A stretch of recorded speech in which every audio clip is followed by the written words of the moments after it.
कौन हो तुम? भूख से बिलखते हुए गरीबों की आवाज हूं मैं, जो हाथ इन अनाज के दानों को गरीबों के पेट से छीनकर रुपयों की शक्ल में अपनी जेबें भर लेते हैं, वो हाथ मैं काट देता हूं। यह अनाज नहीं, बल्कि गरीबों की जिंदगी की सांसें हैं, और जो इनकी सांसों पर डाका डालता है, मैं उनकी सांसें मिटा देता हूं। अरे तू अपनी सांसों की फिक्र कर।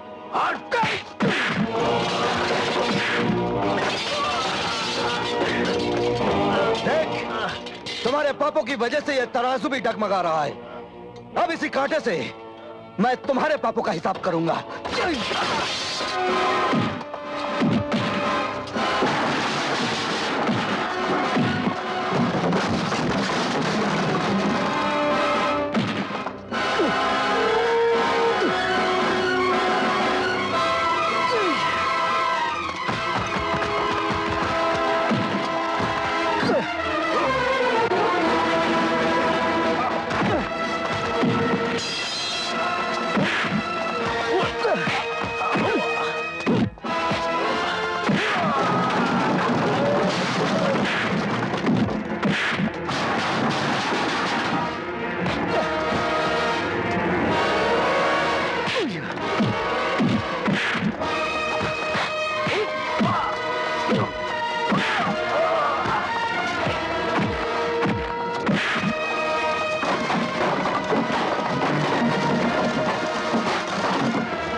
जिसकी वजह से गरीब के घर में चूल्हा नहीं जलता, बल्कि उनके पेट में भूख की आग जलती है।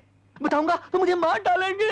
और अगर तू नहीं बताएगा तो मैं तुझे मार डालूंगा। बोल।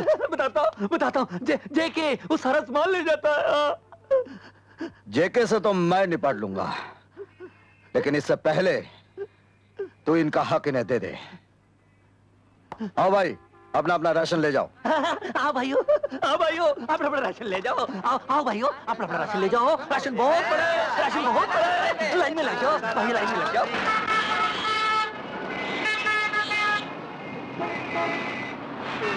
मुझे भूख लगी है, मुझे पैसे दो। भाई साहब, मुझे भूख लगी है, मुझे पैसे दो। बहन जी, मुझे पैसे दो। मुझे भूख लगी है, मुझे पैसे दो। मुझे भूख लगी है, मुझे भूख लगी है, पैसे दो। भगवान के लिए मुझे पैसे दो।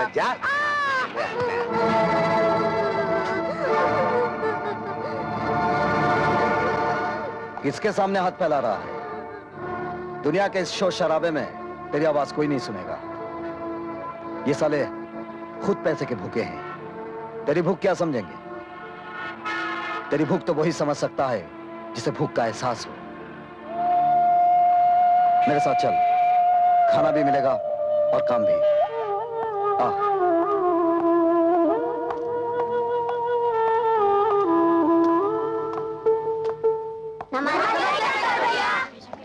नमस्ते। नमस्ते। देखो बेटे, जिस तरह ये बच्चे लोग काम करके अपनी किस्मत बना रहे हैं, अगर तुम चाहो तो इन हाथों से अपनी किस्मत बना सकते हो। अरे शंकर बेटे, एक और बेसहारा बच्चे को इस छत के सहारे ले आए। मैनेजर साहब, इस दुनिया की छत के नीचे तो सभी बेसहारे हैं। अब इसे भी पढ़ा लिखा कर कोई अच्छा काम सिखा दीजिए, ताकि ये भी बहुत भूख लगी है। अरे बहुत भूख लगी है। आओ आओ मेरे साथ आओ। आ जाओ। शंकर भैया, देखिए मैंने कैसा बनाया है। Very good. अगर इसी तरह काम करते रहोगे तो इज्जत से अपना पेट भर पाओगे।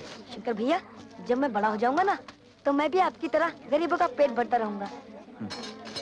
अगर तेरी तरह सभी ऐसा सोचते रहना, तो दुनिया की किताबों से भूख नाम का ये शब्द हमेशा के लिए मिट जाएगा। महामंत्री श्री गोवर्धन दास जी के बारे में अचानक मुझे कुछ बोलने के लिए कहा गया। हाँ, अगर पहले से कहा होता तो किसी से अच्छा भाषण लिखवा के ले आता। ऐसे महान नेता की मुझ जैसे तुच्छ नेता के हाथों जो उद्घाटन करवाया है, वाकई मुझे भी लगता है कि मेरी भी कुछ इज्जत बन गई है। और मुझे जो इज्जत दी है उसकी मैं इज्जत करता हूं। इज्जत पैसे की होती है, इज्जत दौलत की होती है, और इज्जत सबकी होती है। इज्जत नेता की होती है और इज्जत गुंडों की भी होती है। क्यों जेके जी? जेके साहब ने मुझे यहां बुलाकर जो इज्जत दी है उसकी मैं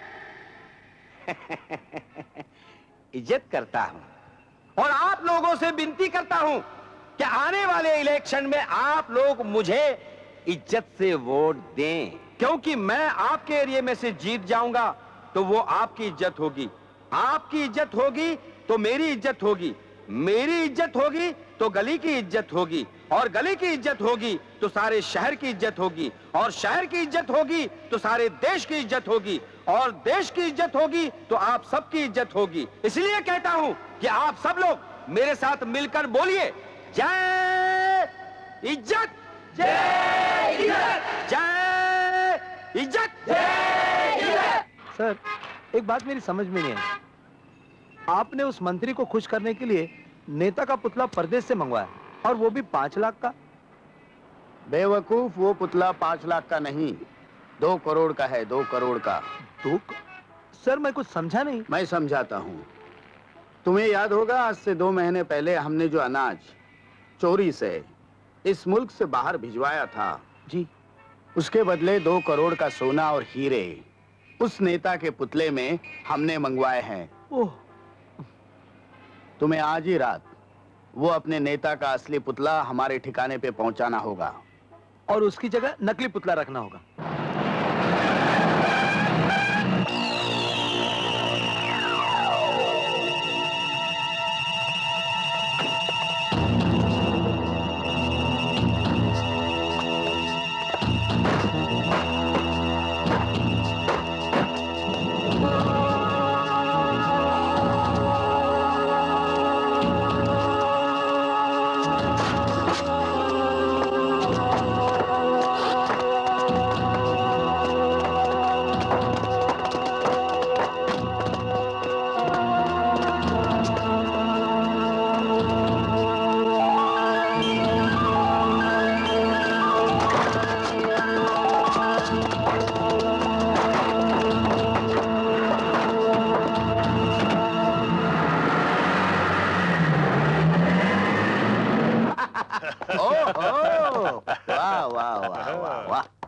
नमस्ते, नमस्ते महामंत्री गोवर्धन दास जी, नमस्ते। नमस्कार। अरे हमने जो कहा था वही हुआ।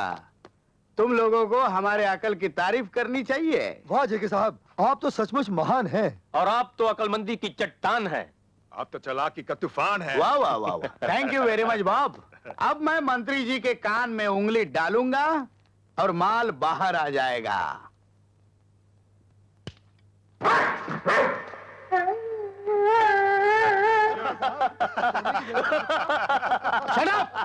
सर, सिंगापुर से करोड़ों रुपए का ये तोहफा मंगाया आपने? बेवकूफ, पता करो कि किस कुत्ते ने हमारे माल की जगह ये कुत्ता रखा है। जाओ। Okay sir. पता करो।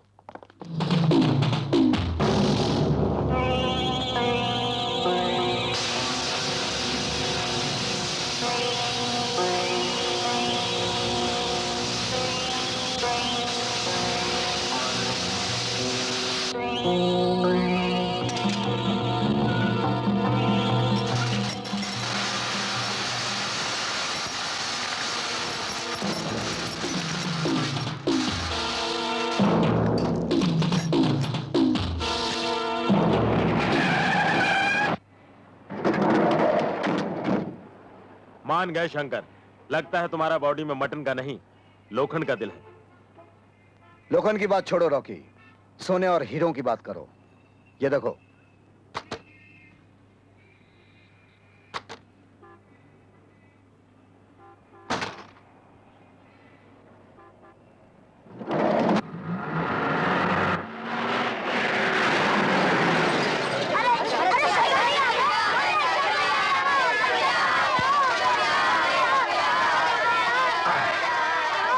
शांत शांत शांत।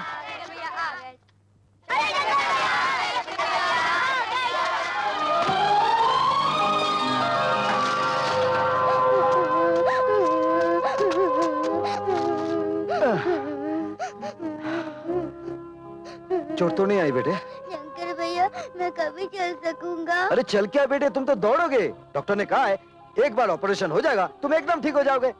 तब तक बेटे तुम इसके सहारे चलोगे। संभाल के।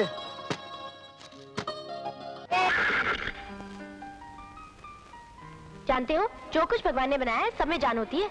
इन्हें भी सुख दुख का एहसास होता है। ये भोले भाले जंगल के जानवर, ये लहलहाते पेड़ पौधे, नदियाँ, झरने, पहाड़। अरे इसमें हंसने की क्या बात है? विश्वास नहीं होता ना तुम्हें? कभी इनसे बात करके देखो, जवाब देते हैं ये।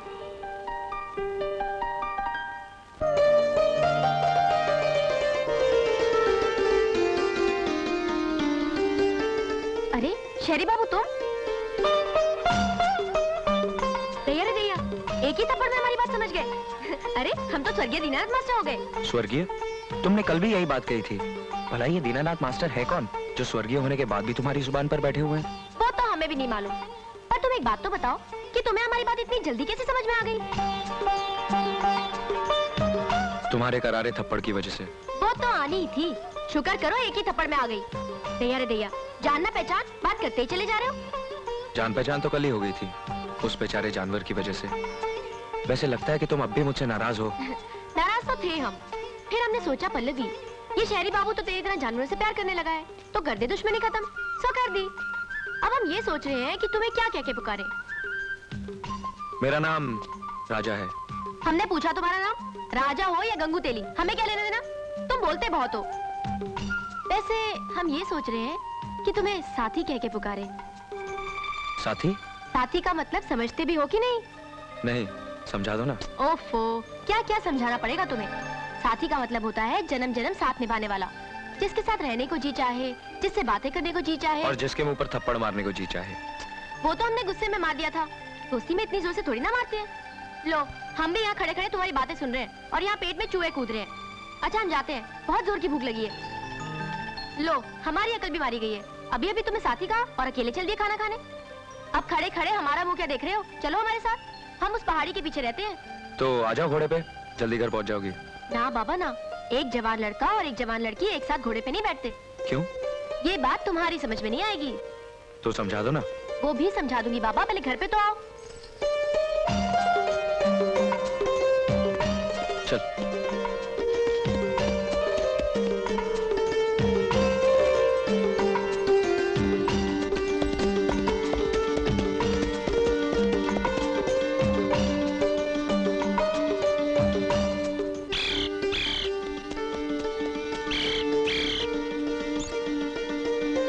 अरे साथी अंदर आ जाओ।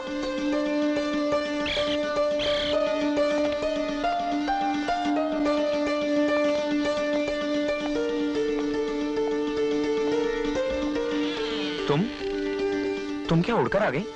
तो क्या तुम समझते हो कि तुम्हारा घोड़ा ही हवा से बातें कर सकता है? जानते नहीं, जवान लड़कियां हवा की तरह इधर उधर घूमती है, जैसे कि तितलियां। ओह, तो ये आपके स्वर्गीय दीनानाथ मास्टर ने कहा होगा। अरे तुम्हें कैसे मालूम? वैसे ये बात तो बाबा बताते हैं। तुम्हारे बाबा और मास्टर जी की कही हुई बातें इलाके के सब लोग जानते हैं। हाँ, सो तो है। अरे तुम अभी तक खड़े हो? बैठो ना साथी, ये देखो हमारे बाकी मीठे मीठे फल खाओ ना। अब बताओ कि एक जवान लड़का और एक जवान लड़की एक साथ घोड़े पर क्यों नहीं बैठ सकते? तुम तो एकदम बुद्धू हो। स्वर्गीय दीनानाथ मास्टर कहते थे कि शादी से पहले लड़का लड़की से टकराता है तो क्या होता है? बिजली कड़कती है, फिर बेचैनी होती है, फिर दिल पे अधिकार नहीं रहता, फिर दिल ऐसी जगह ले जाता है जहाँ से अकेले लौट नहीं सकते। ऐसा क्यों होता है पल्लवी? लो, अब ये भी मुझे बताना पड़ेगा। दैया रे दैया, कैसे बेशर्मो अनाड़ी कहीं के। उन दोनों में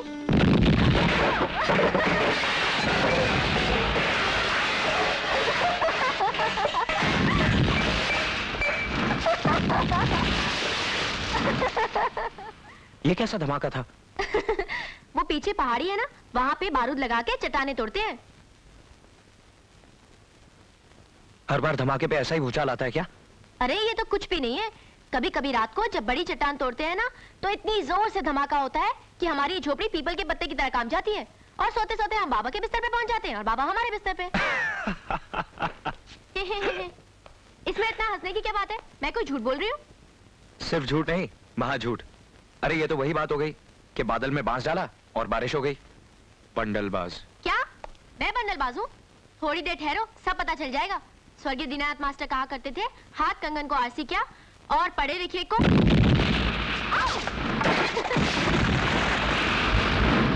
अब समझ में आई फारसी? हाँ, अच्छी तरह से।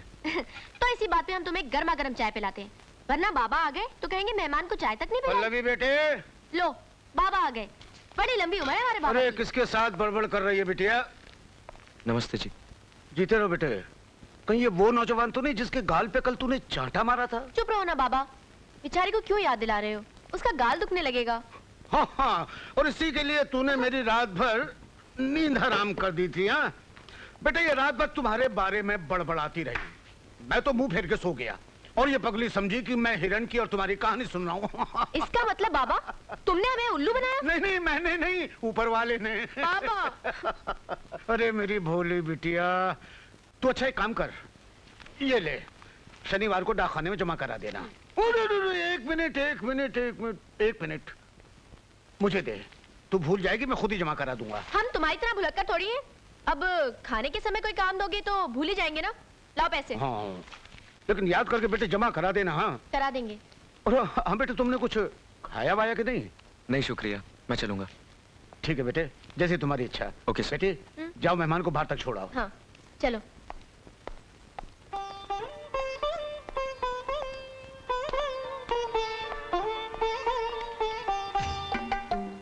अच्छा चलो पल्लवी, फिर मिलेंगे। पल्लवी नहीं, साथी। इतनी जल्दी भूल गए?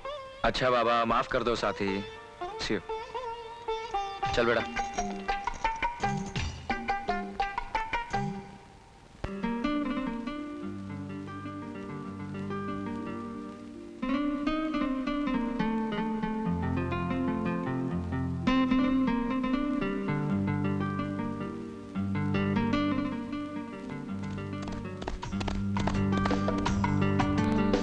राजा, राजा।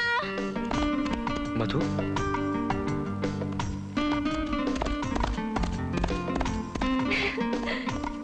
Hello Raja. Hi Madhu. What a pleasant surprise. मैं तो ये सोच भी नहीं सकता था कि इस पहाड़ी जंगल में तुमसे मुलाकात हो जाएगी। ये हमारा इलाका है राजा।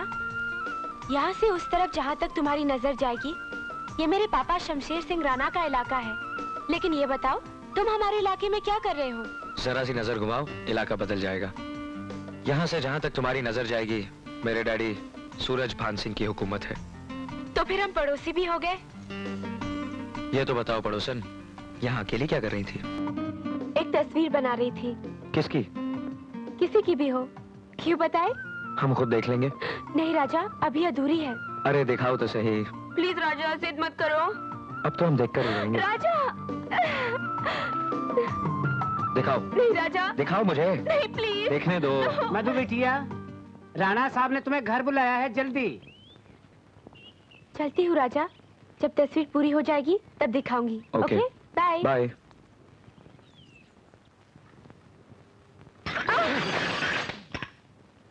देख के चलिए ना काका। हाँ बिटिया, हम ही ना देख सके कि तूफान मेल आ रहा है। हाय राम। क्या बात है मधु, तेरे चेहरे पर इतने गुलाब क्यों खिले हुए हैं? किसी से शर्त जीत कर आई है क्या? ऐसा ही समझ लो माँ, तुम्हारी बेटी अब कभी नहीं हारेगी। आखिर बेटी किसकी है?